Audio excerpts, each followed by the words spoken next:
Bring back in Chief Meteorologist Derek Beasley now as we jump back to the weather and we take a live look outside over the Inner Harbor there. We said it a little bit earlier, Derek. It is a beautiful fall night, but you're feeling those temperatures start to dip, and that is a sign of what's in store.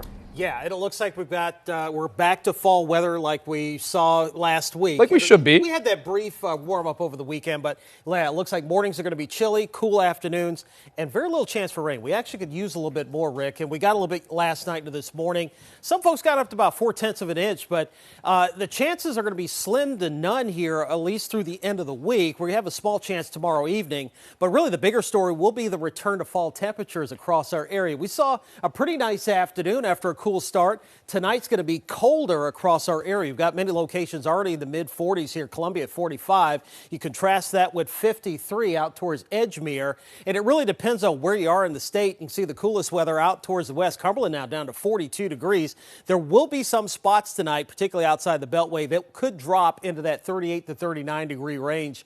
And that's as a result of these winds that are starting to relax across our area that were gusting over 30 miles an hour at times throughout the day. And again, if you're going to be out late tonight and you want to check this out, we still got the Orionid meteor shower that is going on. Again, you can see up to about 20 meteors per hour.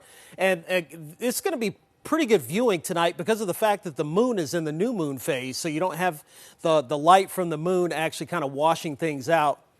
So you want to get out into the area that heads away from city lights. Make sure your eyes can adjust to the darkness there. And you should be able to see a few here late tonight. If you're going to be out late tonight, you should be able to see a few. Temperatures down to 41 for overnight tonight and then back into the low 70s for tomorrow. Ahead of this cold front, you see it there moving through Chicago right now, and that's going to be arriving in our area tomorrow afternoon. I really don't expect any significant rain with this. Maybe some better chances out in western Maryland, but we'll see a couple of showers try to sneak into our area late tomorrow, more likely towards dark or a little bit after that. Very brief shot, and then it moves on out, and then we're back to fall sunny weather here for the rest of the week. Maybe a few clouds coming up on Wednesday afternoon, but overall looks like a pretty good end of the week here across our area.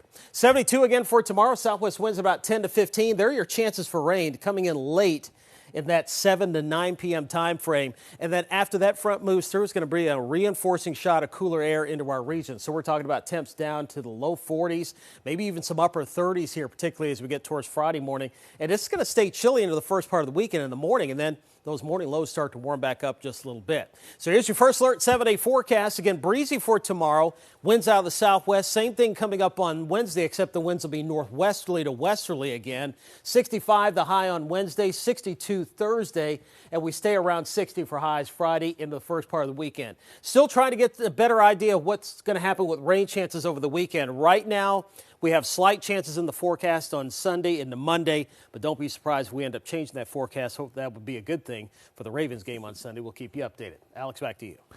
Derek, thank you. No